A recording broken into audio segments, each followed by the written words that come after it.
भिलाई इस्पात संयंत्र के लगभग 16,000 पूर्व कर्मी जो ईपीएस 95 योजना के तहत पेंशन प्राप्त कर रहे हैं, वह सभी लंबे समय से उच्च पेंशन के लाभ से वंचित है। भूतपूर्व कर्मियों ने सांसद विजय बघेल से मिलकर हस्तक्षेप करने की अनुशंसा की है। वहीं भिलाई के सांसद विजय बघेल ने मामले में श्रम एवं रोजगार मंत्री डॉक्टर मनसुख मंडाविया से मुलाकात कर इस मामले में विस्तृत ज्ञापन सौंपा। सांसद ने पेंशन कर्मियों की समस्या को गंभीरता से लेते हुए उच्च स्तर तक बात रखने का आश्वासन भी दिया।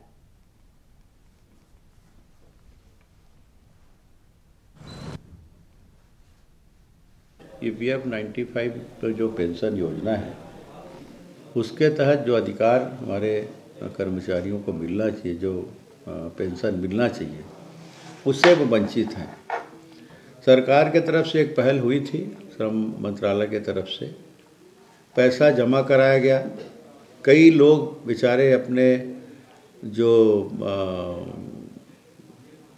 राशि हैं बैंक से निकाल कर उसको जमा किए। कई लोग जो बैंक में सुरक्षित निधि में जो पैसा डालना था वो भी थे, उसको भी तोड़ के जमा किए, लेकिन बाद में वो राशि वापस कर दी गई।